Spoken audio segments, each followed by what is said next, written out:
What's up, guys? Toad back with you as usual. A 2-0 night last night. Two hockey plays, swept it, baby. We had the over in the Buffalo Columbus game, and that skyrocketed over once the second period started. The first period a little bit iffy, but then a lot of goals scored in the rest of that game. I think it wound up being a 10-goal game, 6-4, whatever it was. I don't even know which team won. Doesn't matter because it went over. And then the Vancouver was also a winner of the Vancouver game.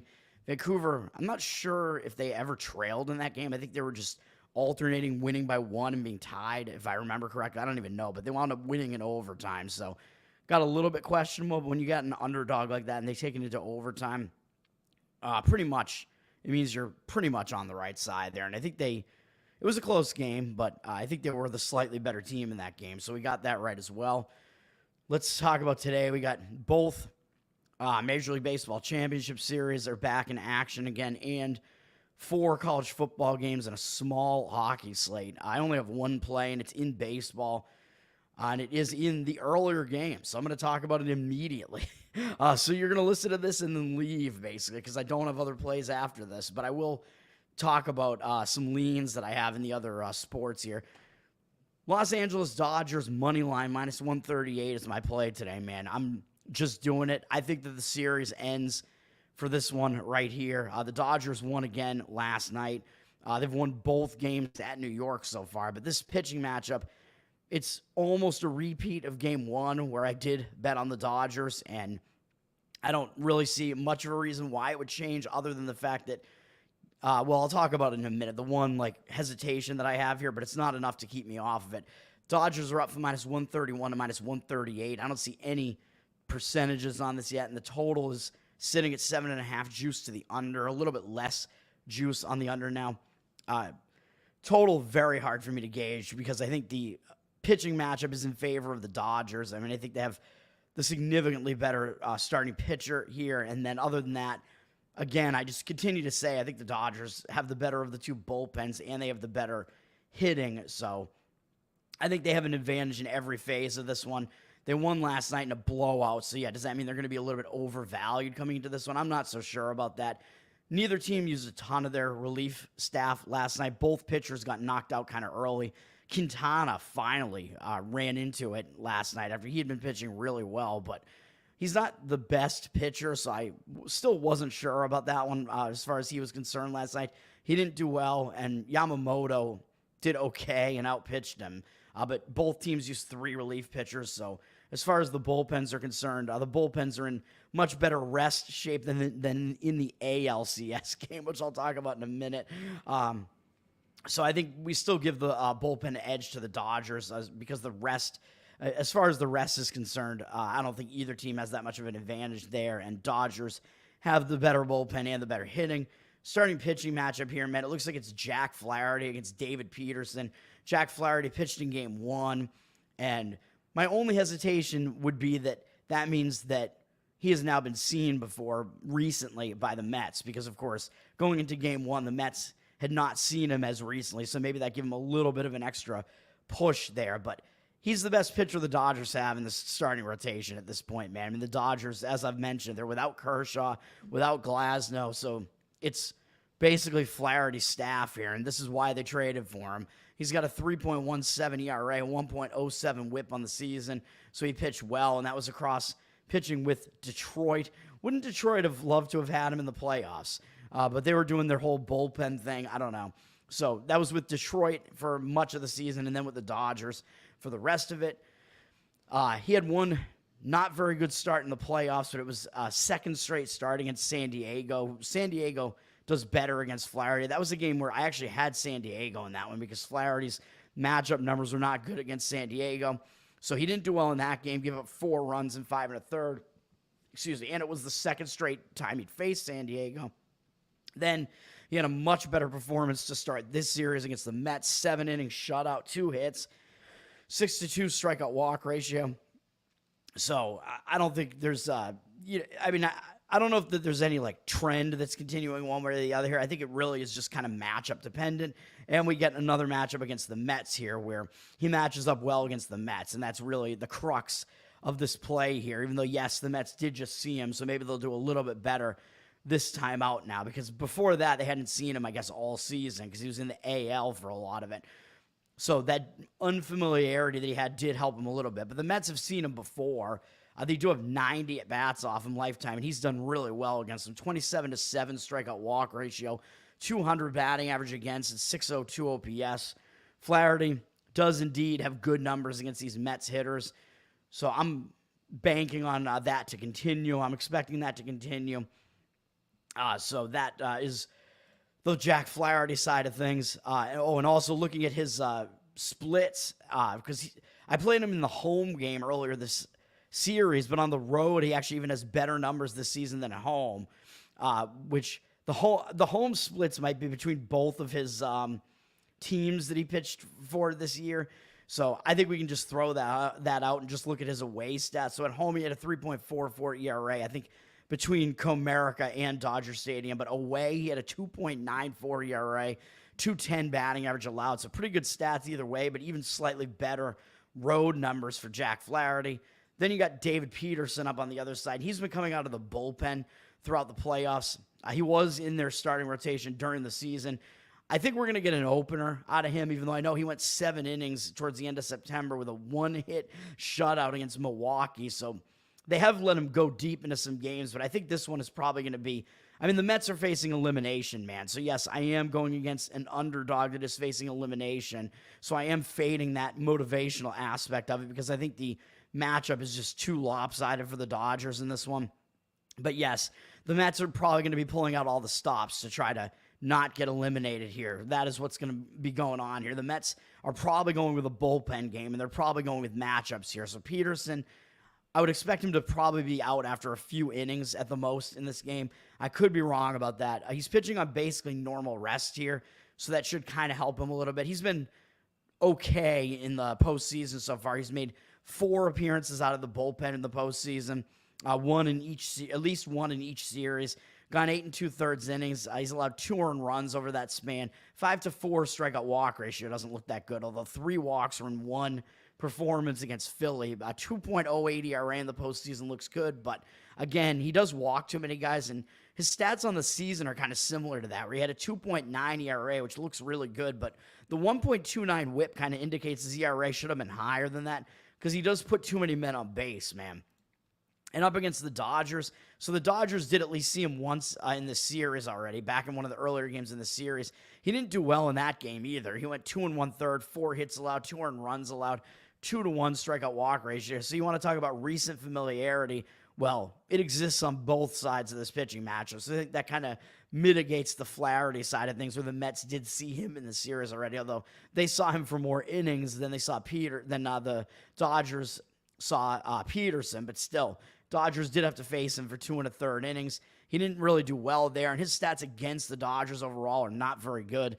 In a 67 at-bat sample size, 16-4 strikeout walk ratio actually does look pretty good, but a lot of it is because Freddie Freeman constantly strikes out against him with 7 strikeouts off him, but he's hit him pretty well with 2 home runs off him as well. Peterson has put up a 343 batting average against the Dodgers hitters and a 992 OPS, so close to 1,000 OPS. So Peterson's stats are significantly worse in this matchup. And looking at his splits, his home road splits go in the opposite direction, where he has actually been worse at home, and he's going to be at home here in Citi Field. This is going to be the Mets' last game at home here. So again, that does worry me a little bit, I guess, just because there is the motivational aspect of it, where the Mets are in a must-win, but it does mean there's massive pressure on them. The pressure is off of the Dodgers right now, and I do think the Dodgers are still going to be motivated. I mean, there's the whole thing about, you would like to win in front of your home fan base, but you want to just end the series, man. You don't want to prolong the series any longer. You want to win, and you want to be able to get your starting pitching rotation in order for the World Series. So I think the Dodgers would prefer to have that happen. But Peterson was better on the road than at home this year, with a 2.60 road ERA, 3.35 ERA at home, which neither of those are bad, but he wasn't as good at home. 261 opponent batting average at home compared to a 230 on the road. So he was a bit worse at home. His career stats at Citi Field are actually pretty good overall, though. But I mean, his stats this season were pretty decent overall. But I'm just pointing out that he was somewhat worse at home than on the road. So I do think the matchup works out pretty well. So that's the LA Dodgers on the money line there to just end the series there at -138. That's going to be my play. And then on the other in the other game, we got Yankees Cleveland after a crazy barn burner of a game last night where both teams blew saves. Cleveland had a 3-1 lead going into the 8th inning. The Yankees scored 3 runs. Clace blew it again for Cleveland, man. I mean, this guy, Cleveland is a young team, man, and it seems like the pressure in a way has started getting to some of them, maybe just Clace, because I think he had no blown saves this entire season, and now he's had 2 in the postseason, including last night. He gave up 3 runs. Then I think the Yankees put another run up on the board to go up by 2 in the top of the 9th, so they had swung a 3-1 deficit to a 5-3 lead, and then big Christmas, man. Jhonkensy Noel homered, I believe, off of, I don't know, it was off of the Yankees closer, I think. I don't even know who they have as their closer now, if it's Weaver or somebody else. I don't even know, man. I don't know enough about the different bullpen arms that these teams have, but Noel, that ball was absolutely crushed, man. Just no doubt it was a home run as soon as it left the bat. Crazy. Sent it into extra innings, and then Cleveland won, I believe, in the bottom of the 10th inning with another home run, a walk-off home run from, forgive me, I forget the guy's name, but that was also no doubt. That one was also crushed. Both of them to left field, just crazy. 2 2-run home runs. Wild game, and it was a game where both bullpens really got used in that game. So we're in a situation where these 2 teams did have really good bullpens this year, but we're looking at a situation where these bullpens, yeah, it was Weaver for the Yankees, where both of these, and then Holmes lost the game in the extra innings there. Both of these teams, man, they just used all of their best relievers last night. So these bullpens are not in good shape coming into the game tonight. So the way that I lean to this game would be to the over more so than the side in this one, even though I probably do lean to the Yankees side slightly as well. But the over, I think, makes way more sense because the bullpens are both taxed after last night. Both of these offenses can hit. And we're looking at a starting pitching matchup where neither of these pitchers have started in the postseason so far. For whatever reason, even though Heel for the Yankees was one of their better starters, they've had him as the odd man out of the rotation, and he hasn't come out of the bullpen either. So I think maybe he wasn't even on the roster for some of the earlier the Yankees didn't play in the wild card round, so maybe he wasn't even on the roster in the previous series. I don't even know, but Luis Heel and Gavin Williams is the pitching matchup here, and they're both being thrown into it, man, because neither of them have pitched in the postseason so far. So I think that's actually bad for both starting pitchers because neither of them have pitched for like almost a month now. And these pitchers, I mean, they're creatures of habit, man. They want to be pitching on schedule. So both of these guys are not pitching on schedule. They've both been off since September. Haven't pitched in October yet, in the postseason yet. So I think that's also a disadvantage to the starting pitchers here. So again, I like the over in this one. Heel, I mean, he had a good season, 3.5 ERA, 1.19 whip, but he really started to struggle down the stretch. Had a couple of bad starts to finish the season, giving up 10 runs across whatever that was, 11 innings, I guess is what that was. They were the 4 ERA and 27-11 strikeout walk ratio in the month of September. So he wasn't in good form down the stretch, and 5.25 ERA in August as well. So good stats on the season, but maybe that's why they left him out of the rotation, because he was their pitcher who was pitching the least well down the stretch. He does have interesting numbers against Cleveland. I don't know if I can say if it's good or bad, really, because the batting average against that he's held Cleveland to is good, but the OPS is bad, and it's all because it's a small sample size of 18 at-bats. He's held him to a 222 batting average. He's a lot of home run to Brian Rocchio, and he's got a 5-8 strikeout walk ratio, which is really bad. Stephen Kwan has walked in every single plate appearance against him, all 3. So really a mixed bag from Heel here. Way too many walks, especially. He's held Cleveland to a 222 average, but a 906 OPS. So really kind of a weird mixed bag there for Heel. Not really a situation where you can say that he's either really good or really bad against Cleveland. It's just a bizarre mix there where he doesn't allow that many hits off of them, but he puts too many of them on base pretty much. And then Gavin Williams on the other side, young guy as well. His stats on the season, not very good. 4.86 ERA, 1.37 whip, which is why he wasn't in the rotation. It wasn't very good down the stretch either, with a 6.56 ERA in August, 4.56 in September, with a 21-11 strikeout walk ratio. Although he started pitching a little better at the end there. One of those was just a really bad start against the Dodgers. 5 earned runs allowed in 2/3 of an inning. Other than that, he wasn't as bad. And he had a couple of decent starts, allowing only 3 runs across 10 2/3 in his last 2 starts there. Up against the Yankees, Gavin Williams, another small sample size of only 15. And it's, again, a batting average that's okay, but an OPS that's a little bit too high. So in 15 at-bats, he's allowed 1 home run to Aaron Judge, of course. 5-3 strikeout walk ratio. So he's held him to a 267 batting average, but an 856 OPS against the Yankees. So both of these starting pitchers, very similar situation here, man. Where both starting pitchers have not pitched in almost a month's time. They both have not a big sample size against the opposing hitters, but when they have faced the opposing hitters, they've walked too many of them for the most part. So this is just kind of a weird situation, man, where because the schedule is thrown off for both starters and with the bullpens being totally taxed, I like the over in this one more than the side, although I think Heel probably has the starting pitching edge because I think he is the better of the 2 pitchers, but he was not the pitcher who was in the better form. Neither of them were in very good form down the stretch, but Heel in his most recent starts was even worse. And then we can look at, I was going to look at, do they have any postseason stats here? And I think maybe neither of them do. I mean, these are both young guys, and I think neither of them have pitched in the postseason before. So that's another reason probably why they're both being left out of the starting rotations here for these teams, is that I think neither of them pitched in the postseason before. So they're both making their first postseason appearance ever in this game as well. So the nerves could be there as well. So this game, the Yankees are up from -115 to -118 as a road favorite on the money line. 80% of the tickets, but 97% of the cash. So the Yankees look like they are getting some of the cash in the market.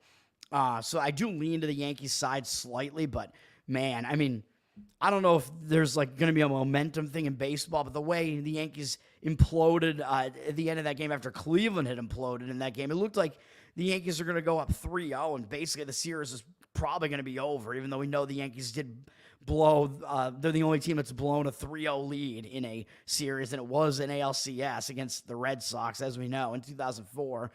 My Boston Red Sox, one of the best series in sports history, in my opinion. But highly unlikely it was going to happen again. So the Yankees are on the verge of going up 3-0, and now it completely has swung to now a 2-1 lead instead because of that. So does that mean that Cleveland is going to get some momentum off of that? I don't know, man, because this Cleveland team is less experienced than this Yankees team is. But both teams do have a lot of young guys who aren't really that experienced in the playoffs. So interesting scenario there. It's also interesting that the Yankees, with such a high they're such a big money team that they've missed out on the playoffs the last couple of years. But, I mean, I enjoy it, obviously. I would like nothing more than to see them lose and to see the Dodgers lose. But, I mean, I don't think it's going to happen in either case, to be honest. The total here is sitting at 7.5, juice to the over. Very public, 93% of tickets and 96% of the cash. I mean, I think we've seen most, if not all, of the games in the series go over so far, if I remember correctly. I think at least 2 out of the 3 have, but I just gave you the reasons why I think the over is the best way to play this game. And it looks like it is probably still headed in that direction, even though it is a public over in that case. But I do lean to the over in that game. NHL, very short card today. I mean, we got a couple of big favorites. San Jose is at Winnipeg. San Jose is on a back-to-back. I mean, they lost to Chicago last night. They didn't play a very good game last night. I mean, I don't know if the back-to-back is really a cause for actually playing Winnipeg here. I mean, you're laying a massive price, and I think Winnipeg is undefeated still on the season, so it is a pretty big mismatch there, but no thank you on that one. And then Anaheim, Colorado. Colorado, still a big favorite, man, even though Colorado, they, like I said, they still have yet to win a game. They're coming off of another loss against my Boston Bruins. So kind of a tough game. I mean, Colorado, at this point, they can't afford to overlook anybody, man. So even though you might be saying, well, they're coming off a game against a bigger opponent, Colorado, they need to get a win, man, because this is just getting ridiculous. The fact that they have not had a win yet, and they only have San Jose up next, so whatever. I mean, this is a good spot for Colorado to start winning games, maybe, even though they weren't even able to beat Columbus earlier, but they're still a huge favorite here for a reason. Anaheim's coming off a more difficult game that I handicapped this game right, too. I told you I liked the over, and I liked Anaheim, and Anaheim was able to beat Utah in that weird cross-country travel spot for Utah, which went into overtime. So Anaheim also had a tough game. So both of these teams kind of off tough games as well. Colorado up from or down from minus 245 to minus 230. So a huge favorite. 53% of the tickets, 77% of the cash. I don't know what to take away from any of that, really. I mean, this game, I'm not getting a read on this at all. And then the game that's lined the most competitively is Carolina, a favorite at Pittsburgh. Carolina up from minus 140 to minus 144. Don't really see any percentages yet on this. But the odds makers are telling you Carolina is actually the better of these two teams here, getting a pretty significant road price there. And we haven't seen much out of Carolina so far because they had at least one game postponed because of the hurricane, and they just have not played that many games for whatever reason, where Pittsburgh has already played 5 games, and they've looked pretty decent. Carolina's only played 2, so I don't know if the public's going to come in and think, oh, Pittsburgh looks pretty good to start the season so far, and we're getting them as a big, like pretty big underdog at home. So I don't know if the public's going to like think that it looks like there's value taking Pittsburgh at that underdog price in this situation at home. I don't know. But the odds makers, I think, are kind of telling you what you need to know here, which is that Carolina is the better of these two teams here. So Carolina, I mean, they're coming off their first win of the season, which was a game I gave that out as a lean on my show. I liked Carolina to win that game against New Jersey. I thought Carolina had the better of the matchup in that one, and Carolina did win. Now they're starting a road trip, so that is also a positive with a couple days off. So Carolina also kind of in the more positive spot here. They have a little bit more rest. Pittsburgh, a little bit less rest. So they've had one day off, I think, and they beat Buffalo in a kind of crazy overtime game in their last game. That was a game where they returned home from a road trip. So now they're just staying at home for this one before they have to go out on the road. So I kind of expect focus actually from both teams in this game. It is a pretty big game, really. And I think both teams have reason to show up focused here. Pittsburgh, I think in that game, maybe they even overlooked Buffalo a little bit. Buffalo, I think, was in kind of a bad spot too, coming off a pretty decent win, if I remember correctly. So hard to read any of these hockey games, man. So obviously, like I said, no play in any of those. College football, we got 4 games tonight, man, and they're all somewhat big games, except for maybe the latest one here. First up is Florida State and Duke in this ACC matchup. Duke down from minus 3.5 to 3. They look a bit public with 62% of tickets and 61% of the cash. Very low total, down from 42 to 42 to juice to the under.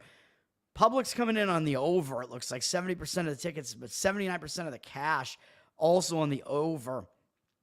So this one, I mean, it does look like it's going to be kind of an ugly game, man. I mean, this Florida State team, this is not the Florida State team that we thought they were going to be, man. And this offense is just really, really struggling this year, man. Florida State, both of these teams, I think, had a bye over this past weekend, I think. So both of these teams have been off for a while. Florida State's coming off game where they played fairly tough, kind of, at home against Clemson. But, I mean, on the surface, it almost looks sandwichy almost because they played a ranked Clemson team, played them somewhat tough, and they have Miami up next. But I don't know that they're going to overlook Duke, man. I mean, they've had time off. That time off maybe will help them break that loss streak that they had there. They can't really afford to lose anything at this point. I don't know if they have any hopes to do anything for the rest of the season here, but I think they just kind of want to just stop being embarrassed for the most part and maybe actually play a good game for once. So I don't really see Florida State, as being a 1-win team. I don't really see them overlooking anybody, especially a Duke team that I think is a 1-loss team. So that almost makes the line look kind of strange in this game too. But Florida State, yeah, so I don't really see them actually being in a sandwich spot here, even though it is surrounded by big ranked opponents here. Florida State also switched off of DJ Ukulele, man. We were all making fun of him. I mean, I never thought he was that good, but man, he has struggled in his time in the ACC, and this year was just awful for him. So they switched off him, and they went to Glenn at quarterback now, and He's only played that one game against Clemson so far. He didn't have a great game, but I mean, Clemson is probably the strongest opponent that Florida State has played so far this season. And they have played a tough schedule. There's no doubt about that. Playing Georgia Tech, who's better than people think they are. I think Boston College is having a decent season, although they didn't look that great last night, I don't think. But I gave that out as a lean on my show, too. I kind of liked the Virginia Tech side in that one. Memphis isn't really that bad. I mean, Cal has been somewhat competitive, and that was Florida State's only win. SMU looks quite good, and then Clemson has been good as well, despite not using the transfer portal. So Florida State, they have not had it easy, man. So again, like I said, so even though it does look like Duke is too public to me, I would not want to be playing the Duke side here. But Florida State, I mean, their offense can't get it together. Duke's defense has been okay, but the problem is that Duke, the reason the line is only 3 is that Duke has played a much easier schedule than Florida State has, man. You got a 5-1 team that's basically only laying home field against a 1-5 team, so it almost looks like a situation where it's like, what gives here? Like, it looks almost, I think well, actually, what am I saying? So I think that also lends itself to the Florida State side a little bit in a way, right? Well, I don't know, because it makes it look too easy to take Duke, man. And as you can see, the public is on Duke more than the cash percentage is on Duke. So you got a 5-1 team that's laying a very cheap price of 3. Yeah, that's what I don't know where my mind is this morning, but that's what I was trying to say here. So the line looks too cheap with a 5-1 team against a 1-5 team. Like, how could they only be laying basically home field here? The odds makers are telling you these teams are almost even. Yeah, it's because Florida State's played the way more difficult schedule. I mean, Duke, this has been pretty easy, man. I mean, they haven't really faced anybody. I mean, what was their most difficult? Their most difficult game was their last game against Georgia Tech, and that was where they finally lost a game. So Duke, I don't know if they're going to be hung over from that at all, because a lot of times when you see a team lose their undefeated season that deep into the season, sometimes it hangs them over a little bit. And Duke does have SMU and Miami up on the horizon, so they do have ranked teams. I don't necessarily know if Duke is going to overlook a primetime game against Florida State, though, either, even though Florida State's played pretty poorly. I mean, they are still that name team there, Florida State. So I don't really know what to expect out of this game, to be honest. I lean to the Florida State side slightly, though, just because I think from an odds maker's perspective and looking at it from a handicapper's perspective, I mean, you see what the odds makers are doing here, man. They know by putting up a 3, the public's going to play the 5-1 team that's only laying 3 points against a 1-5 team. So the spread does look a little bit misleading in that respect. Both teams have the same amount of rest. Both teams are trying to kind of break losing momentum because they both did lose in their most recent game, but Florida State was on like a loss streak. And the one thing you can at least say about Florida State, their offense has been really bad, but they're trying to shake things up with a new quarterback, and their defense actually isn't that bad. Duke, I mean, I don't know what we're thinking about their offense there. They got Malik Murphy, is that his name? The guy they brought over from Texas. Texas had him, Ewers, and Arch Manning all there at one point, I think. So Malik Murphy, I think, is Duke's quarterback, and he's been kind of iffy as well. So Duke's offense, I mean, we don't really know what they are, really, because they haven't faced that difficult to schedule. Duke's defense looks good, but yet again, like I said, they've played a pretty weak schedule, so I don't know if this Duke defense is actually that good. Mike Elko is no longer there, although they still have some of his defensive recruits there, but he left and went to Texas A&M, so he's a very defensive-minded coach there. So Duke no longer with him. So Florida State, yeah, I mean, this game looks like it is maybe going to turn ugly. I mean, this Duke offense hasn't been that great either. Both teams kind of struggle offensively, so I do kind of lean to the under in this one as well, which is where the line is kind of moved to, even though more of the cash appears to be on the over. Next up, Oregon-Purdue, and this is a pretty interesting game from a handicapper's perspective, man. Probably not the best game as far as how competitive or uncompetitive it looks like it's going to be. Oregon is up from 27.5 to 28.5, basically, as a huge road favorite. But it looks like Purdue is a public home underdog. It's 62% of the tickets and only 50% of the cash. I don't understand that, man. You got a ranked Oregon team that's been looking pretty good and lighting it up, and they're off a nice-looking win, too. So I don't understand how the public is coming in on Purdue here. I mean, this Purdue team hasn't looked good for the most part this season. But this is a situation where I actually like the over more than the side. It's up from 58.5 to 60. I think if I was going to play any of these college football games at all in this slate, it would be the over in this game, though. 73% of the tickets and 83% of the cash, however, on the over. But between 58.5 and 60, which is where this line has moved, it's kind of dead numbers in there. So I don't think you're really like crossing huge key numbers in that respect there.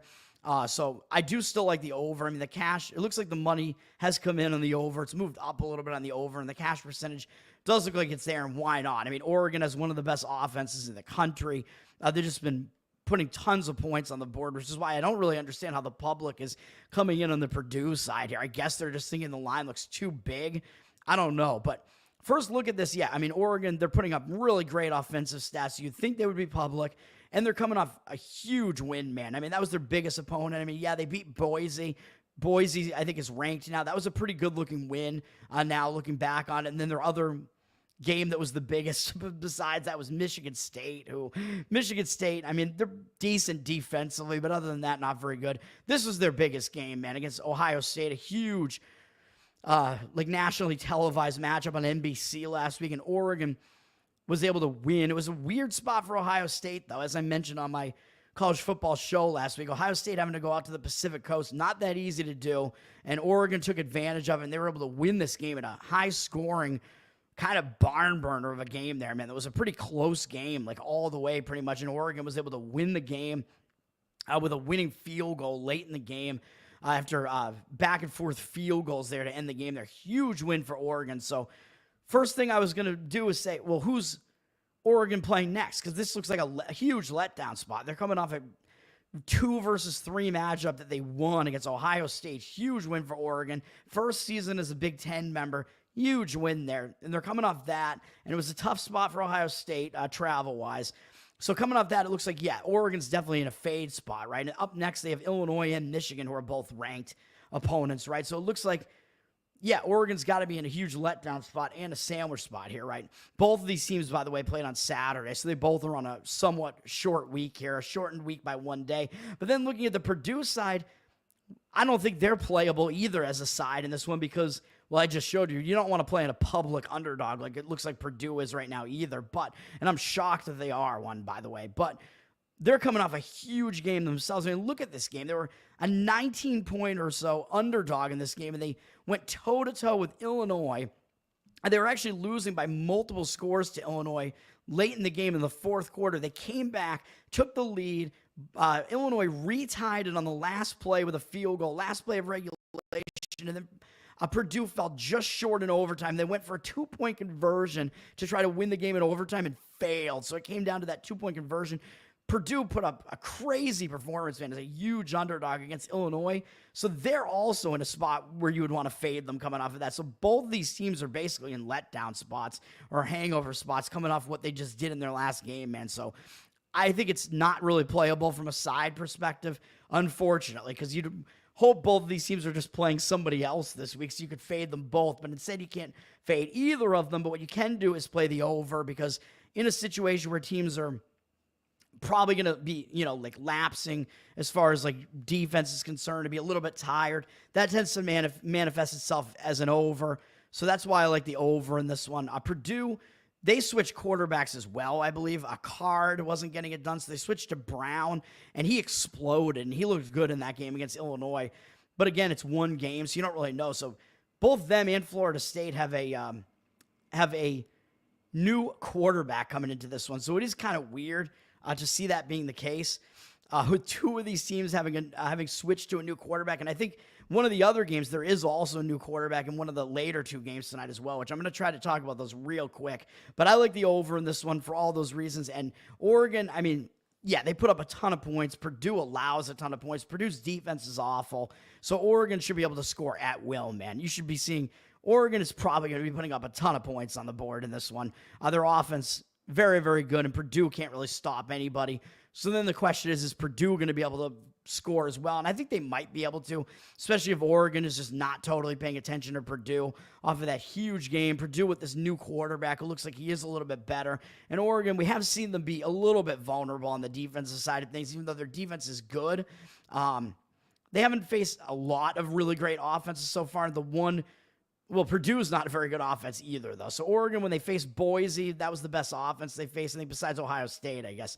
Both of those teams were able to score against Oregon. So Oregon is not a defense that's just going to completely shut you down necessarily, even though Purdue, their offense is a little bit worse. So we'll see about that. Up next, Oklahoma State, BYU. Let's try to get this done quick. BYU's up from 7.5 to 9. Going through the 9, it looks like 56% of the tickets and 66% of the cash playing BYU. I'm surprised BYU is not a little bit more public because they are undefeated and ranked. Crazy to think about that. And Oklahoma State has dropped from the rankings and has really not looked good so far this season. They're way worse than we thought that they were, which I've been saying for a few weeks now. So I would have thought public would be more on BYU here than they are. But whatever the case, it looks like more of the cash is actually coming in on the BYU side. So some indicators on the BYU side in this one. Total is down from 56 to 52.5. 89% of tickets on the over and only 60% of the cash on the over. So it looks like some actual movement towards the under, in this one as well. I don't really know how to gauge the total in this one, really. I wouldn't necessarily disagree with that move in this one because the market read looks fairly strong towards the over in this one, but obviously you've lost a decent amount of value as the totals drop 3.5 points. So you're playing a worse number if you're trying to play the under in this one. And like I said, it looks like the market is indicating on the BYU side as well with actual money coming in there. Oklahoma State, they have not looked good, man. They look decent to start the season, but I mean, against some weaker opponents. And that Arkansas game, as I've pointed out many times, was totally misleading. Arkansas put up 600-something yards of offense and completely dominated the stat sheet in that game, and somehow Oklahoma State won the game in double overtime. I think they had a huge turnover advantage in the game. There's no way they should have even won that game. They got dominated in that game statistically. And then there are other games that they played against like capable opponents. They lost them all to Utah, Kansas State, and West Virginia. So Oklahoma State does not look good, man. And now coming into this game, they're switching quarterbacks. So they're putting a quarterback in for the first time that he's going to play this season. I don't even know his name. But Bowman, he said he had some decent performances earlier, but against some of those weaker defenses. He played well against K-State too, actually. But at least on the stat sheet, but I think it was because they were losing the game and maybe some of that was garbage time.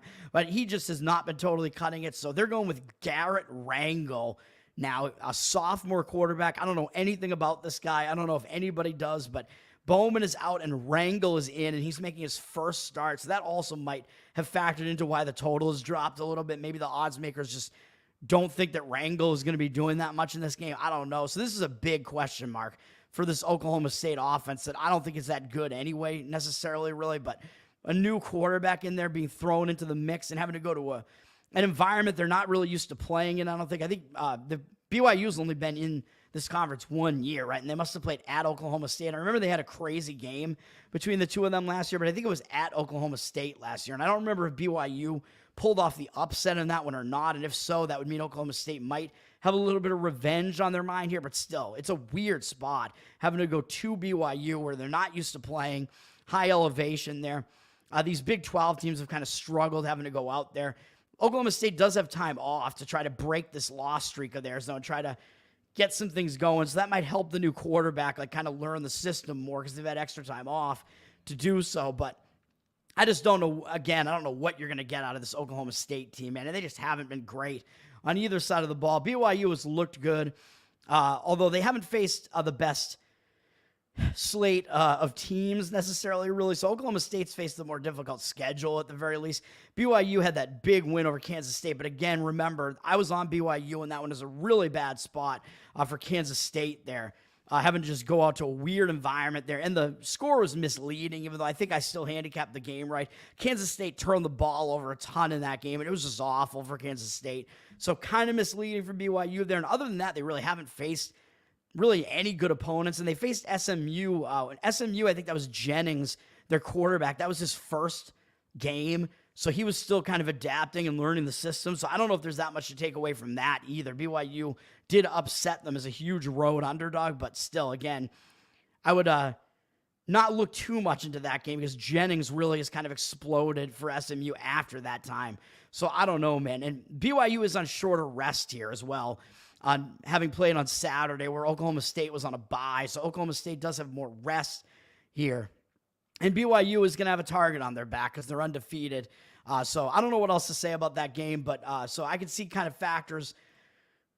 I see kind of arguments for both sides there, but I do think BYU, in a way, is slightly overrated with that ranking and at 6-0. But Oklahoma State, total question mark with that quarterback wrangle in there. So I don't know. And then the least interesting game before I get out of here real quick. What's going on in the chat, guys? Will, thanks. I don't bet on, dude, no. I don't bet on politics. I mean, it's just, thanks, brother. It's just, politics is so rigged, man. It's just not a game I'm going to get involved in at all. And neither is this Fresno State-Nevada game, which is the kind of ugliest game on the board in a way. Fresno's down from 3.5 to 2.5 with juice. You got 74% of the tickets and 59% of the cash on Nevada. So Nevada looks like kind of a public home underdog here. So I don't really like that side. I mean, two public home underdogs here on the slate, it looks like here. So, I like to avoid those whenever possible. And the total is down from 50 to 49.5 with juice to the under. So a little bit of movement on the under. 79% of tickets on the over and 90% of the cash on the under. So the market indicators are kind of on the Fresno side, even though the line has gone through the key number 3. So kind of conflicting indicators a little bit there. But I would probably, some of it's maybe because the public's on Nevada, and I would not want to be taking the points with a public Nevada team there. And it does look like there are some market indicators on the under here. Like I said, Fresno, they're coming off 2 losses there to probably, besides Michigan, well, the 3 best teams they've faced this year, they've lost to all of them. Michigan, UNLV, and Washington State. And they're coming off kind of a tough game, man. So I don't know if I would really want to play Fresno here, man, because they played Washington State decently tough in that game, at least. And that was a remnants of the Pac-12 game, at least with Washington State there. They're still a former Pac-12 team, so that's a game you kind of get up for if you're Fresno. And now they're having to go back to Mountain West territory here, so they could be in a little bit of a spot where maybe they would suffer from a little bit of a hangover or letdown here. And on a short week, Nevada, I think, may also be on a short week here. They're coming off a win, though, against one of the sisters of the poor. They're the other of those 2 Pac-2 teams there. Oregon State. Nevada's coming off a win over Oregon State. So that was a big win, actually, man. They were an underdog at home, and they were able to beat a team that used to be in the Pac-12 with Oregon State. So their biggest opponents they faced this year were SMU, Minnesota, and Oregon State, and they got a win against a bigger conference team, Oregon State. So I think maybe Nevada's in the bigger of the 2 letdown spots here. I wouldn't want to play on either of them, but also because both teams are coming off big games, I would not be able to lean to the under in this one either, though, because it's one of those situations like I talk about with the Oregon game where when you have 2 teams that are coming off big games like this, it's just not a great situation, really, you tend to see the defenses not play as intensely. So I would not want to play on the under in this one. I don't want to really take the side either, but Nevada's probably in the bigger of the bad spots here because I think it's a letdown spot coming off that upset of Oregon State. And I don't know what else to say about this, man. Nevada, they're more of a rushing offense. Their quarterback, Lewis, is a dual threat quarterback, so they do more running than passing. Fresno is the complete opposite and does a lot more passing than running, and that's it, man. So the one play today, yet again, LA Dodgers minus 138 money line. That's going to do it for me, man. I got to get out of here. I'm Tower Gang Toad. Thanks, Zach. Thanks, Will. Nevada. I used to call it Nevada, but I gave in to the Nevada people to just ease their minds a little bit and pronounce it the way that they say it is correctly pronounced. Thanks for hanging out, guys. I'm Tower Gang Toad. Follow the Tower Gang podcast, of course, and go to Bohemian Grove next week. Have a good one, man. Peace out.